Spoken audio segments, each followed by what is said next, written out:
भागवत गीता में श्री कृष्ण ने बताए सफल जीवन के 7 अचूक उपदेश।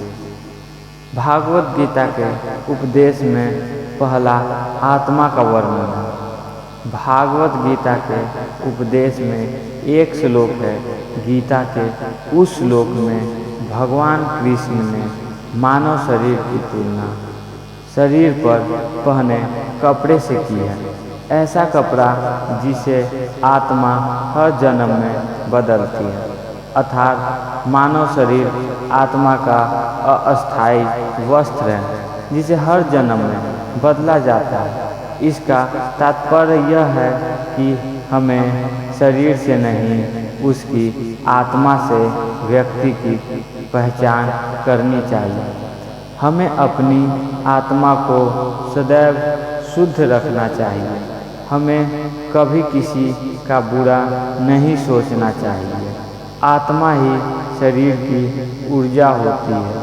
हमारे शरीर त्यागों को बाद ये किसी और शरीर में वास करती है। व्यक्ति मरने के बाद जो रीति रिवाज किए जाते हैं वे सब आत्मा शुद्धि के लिए ही किए जाते हैं।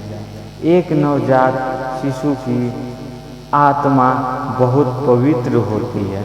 संसार में आने के बाद अपने कर्मों से ही हम आत्मा को अशुद्ध करते हैं।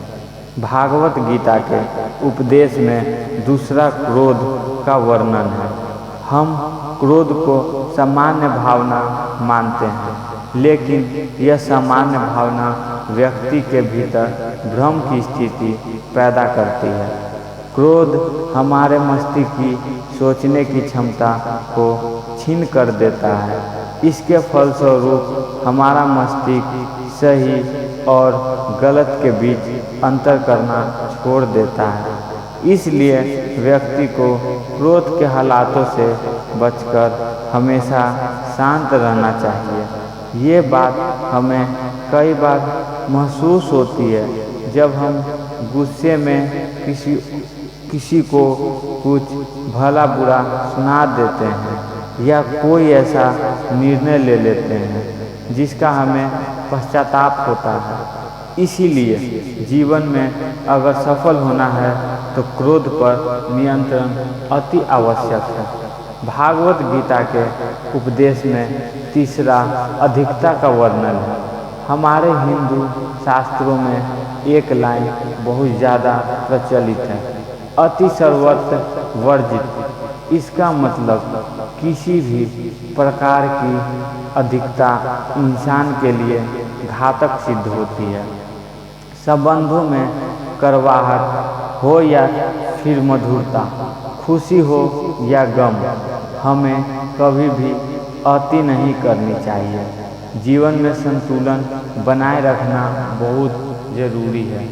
इसका एक उदाहरण ये भी है, जब हम कभी एक रोटी भी ज़्यादा खा लेते हैं तो हमारा शरीर परेशान होने लगता है। इसी प्रकार जीवन में अत्यधिक पैसा हो जाने से व्यक्ति के जीवन में घमंड आ जाता है और वो बर्बादी की ओर बढ़ने लगता है। भगवान की भक्ति ही मात्र एक रास्ता है जो हमें सही मार्गदर्शन देती है।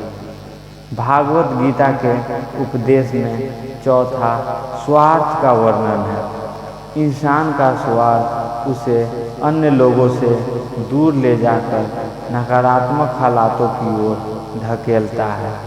परिणाम स्वरूप व्यक्ति जीवन में अकेला पड़ जाता है।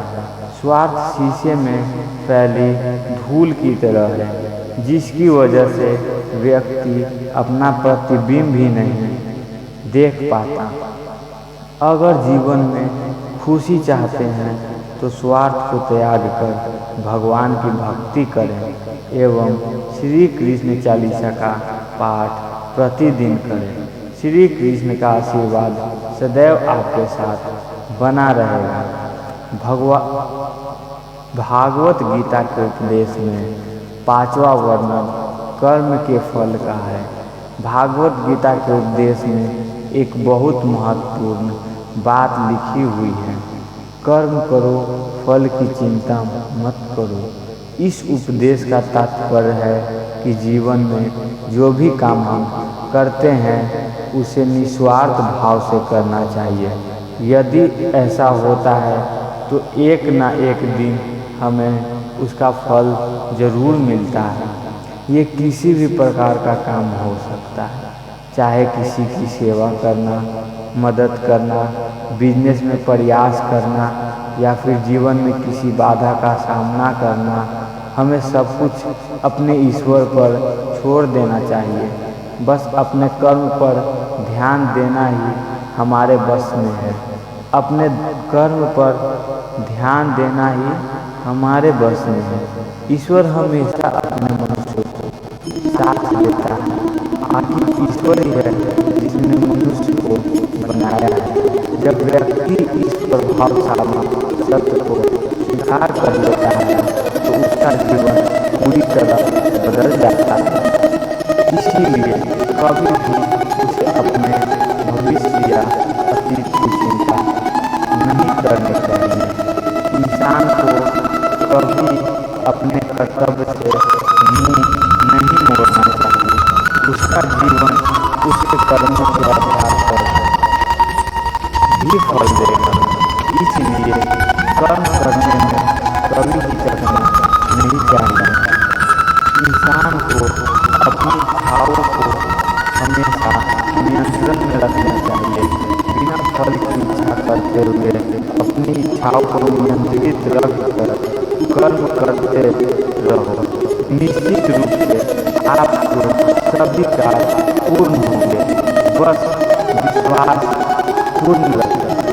भागवत गीता के उपदेश में सदैव संदेह सब का वर्णन है।